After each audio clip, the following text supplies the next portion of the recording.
And the thing about lion's mane, now we've done no research in this regard. I can only use myself as an example and other people I've given the product to. When I take the product, I notice within a day or two, I'm just a little quicker, a little sharper.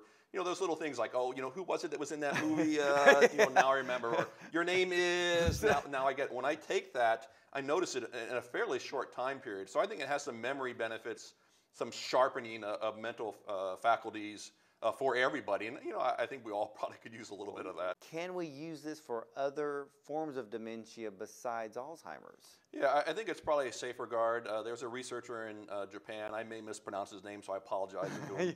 Dr. Inaga, something of that sort.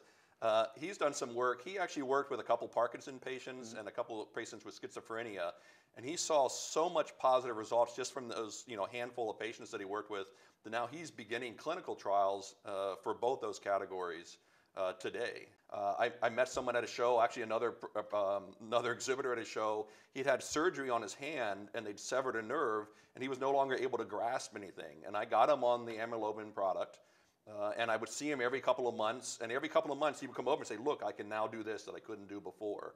And the doctor said, hey, just learn to write with your other hand.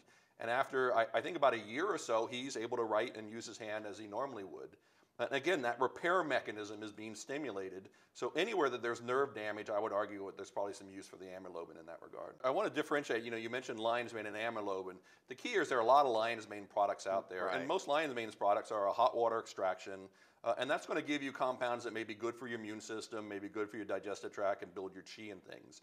The problem with those products as it relates to the nerves and the brain and things is that it's the fat-soluble, the alcohol-soluble constituents that have these wonderful brain benefits to them. So you need to make sure that you get a product that's been properly extracted that's going to pull that stuff out. Don't just look for a claim on a label, you know, make sure it's the proper stuff.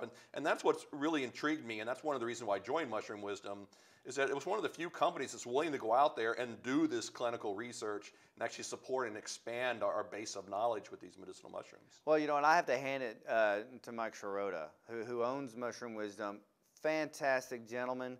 But what I love about Mr. Shirota is that research is so important. You just don't put something out there for the public and just say, hey, this is what it does. No, he has got the research and continues to this day to do more and more research to back up a lot of these things. And so, you know, the amlodipine, and you're right, there are companies out there that have lion's mane, but it's the extraction process done on mushrooms that really dictates what that action is going to be on a medicinal side. So I'm really glad you brought that up, Mark. Yeah, and you know, we've done a few nice clinical studies with the amlodipine. You know, one even double-blind placebo-controlled study, which is really positive. And we're continuing to do, you know, larger and larger studies with it.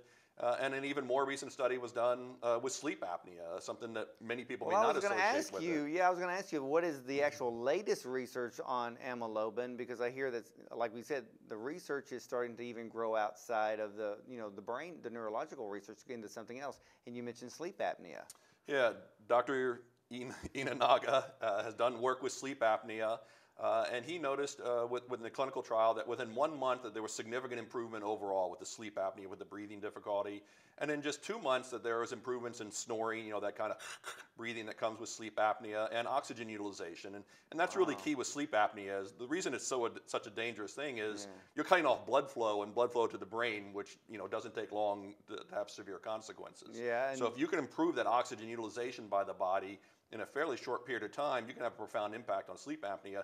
And this is a condition that, from what I understand, numbers are going up dramatically. They are. Just like obesity and other things are in this culture. And this goes hand in hand with that. Yeah, well, I'm really glad you brought that up, because for years I would get clients that would say, Dr. Bond, what do you have for sleep apnea? And I'm like, there's never been really research on from the natural health side to show that we could have anything available for sleep apnea. You know, I think I saw one little blip of research of talking about tryptophan, you know, and I'm thinking, well, would tryptophan actually work? Because if you put them in a much deeper sleep and then they stop breathing, you know, are they going to catch their breath? You know, but you know, I'm glad, you know, that the amlodipine is actually, the possibility is there for those patients. Yeah, it's nice to have this clinical research to back them up, and we're getting some really strong case studies, again, from researchers using this or giving this feedback.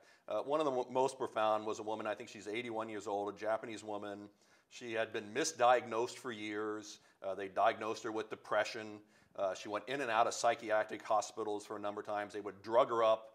It wouldn't do anything for her. They'd send her home. She'd have another bout. They'd go back in. She'd be locked up, drugged up again, sent home. And that went on for a while. She eventually went on the amlodipine 3399 in a period of really just weeks or a couple of months. Profound impact. She went from anxious. She couldn't be away from her husband for more than a minute or two. She couldn't name 3 or 4 fruits or vegetables. She couldn't cook. She had violent, aggressive, scary kind of dreams. And in just a very short period of time of using the amlodipine 3399, she really recovered her life, her personality and everything. She can be away from her husband. She can cook.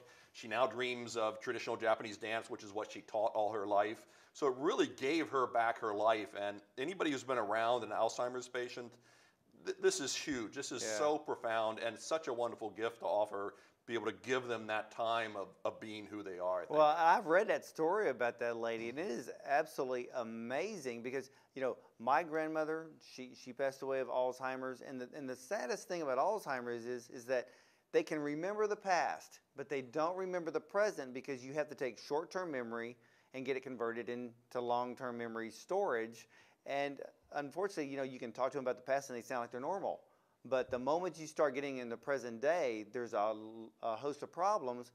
And one of the most horrible things about Alzheimer's is, when you forget, people think, okay, they're just forgetting, directions. They're forgetting the names of their kids.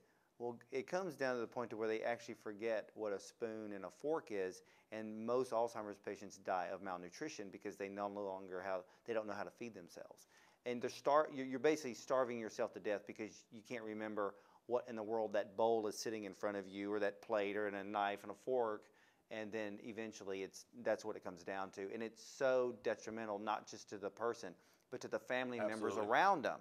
And so when I see things like the amlodipine 3399 and the research on all of these things and the nerve growth factor, I get so excited knowing there is hope, and nature really is the one that always provides what the human body needs.